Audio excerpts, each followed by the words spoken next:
On the development side, Bangladesh has avoided the worst effects of the global financial crisis, and the economy will likely grow between 5 and 6% this year.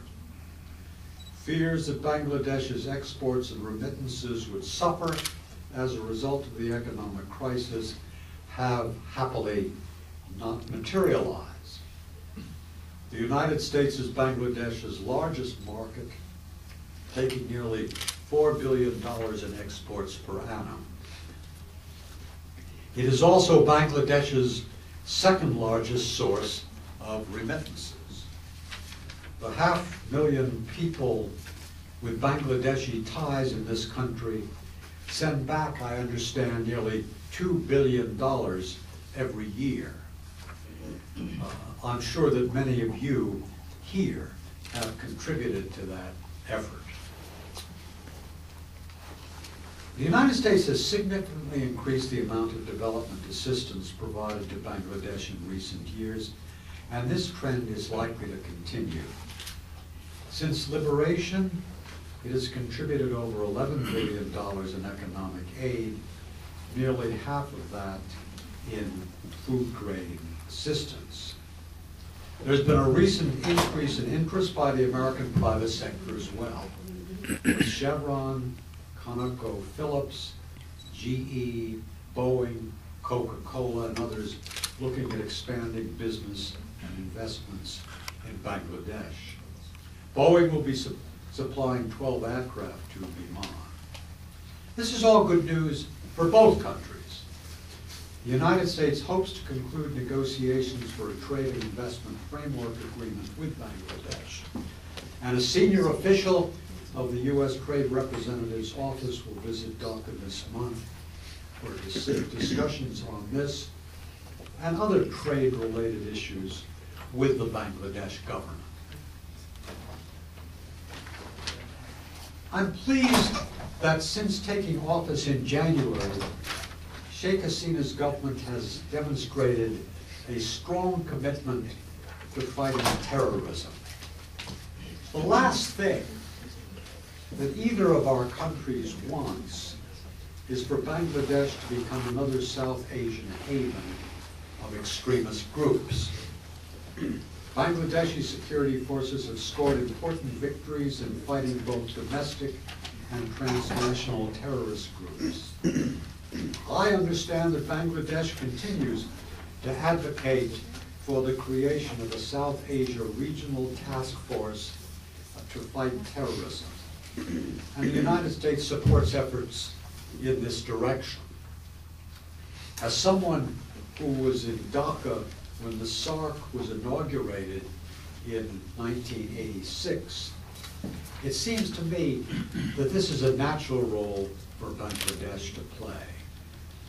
Bangladesh and the United States recently co-hosted a conference in Dhaka on countering violent extremism that included representatives from throughout the region. On the bilateral side, the two countries have held joint exercises to increase counterterrorism capabilities and combat piracy and maritime and coastal threats. The two militaries have a long history of working in partnership for humanitarian assistance and medical training. They've also conducted air, land, and sea exercises together.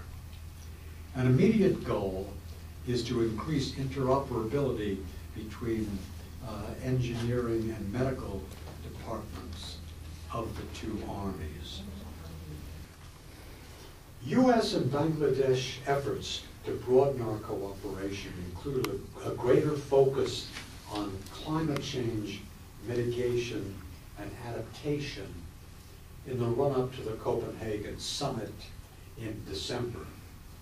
Climate change was not a concern of the Bush administration, so this represents a major new area for working together.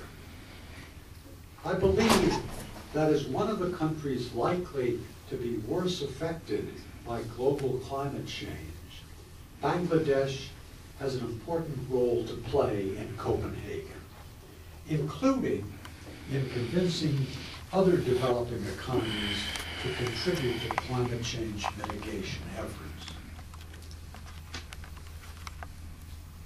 The Obama administration, like its predecessors, values the outstanding contribution made by Bangladesh to peacekeeping operations.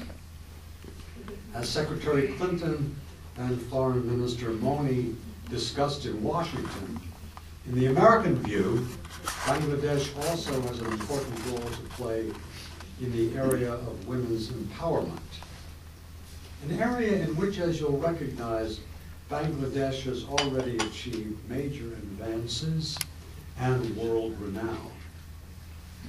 I also understand that the administration looks forward to working with Bangladesh as it follows up on President Obama's Cairo speech, in which he reached out to the Muslim Ummah. I believe that as a secular democracy with a Muslim majority, Bangladesh has much to contribute to the post-Cairo debate. Finally, as the Obama administration focuses on food security, we will no doubt want to work closely with Bangladesh, both to share lessons learned and also to help address the needs of the chronically poor and malnourished who remain in the country despite the impressive achievements in social indicators in recent years. Well, as you can see from my remarks, I'm very upbeat about U.S.-Bangladesh relations. Our partnership remains strong, and there are great opportunities for expanding the relationship in the coming years. No doubt, there are significant challenges in each of the areas I've mentioned.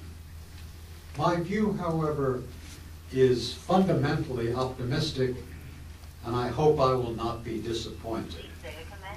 I only wish I could have been ambassador in Dhaka during such promising times. Thank you very much.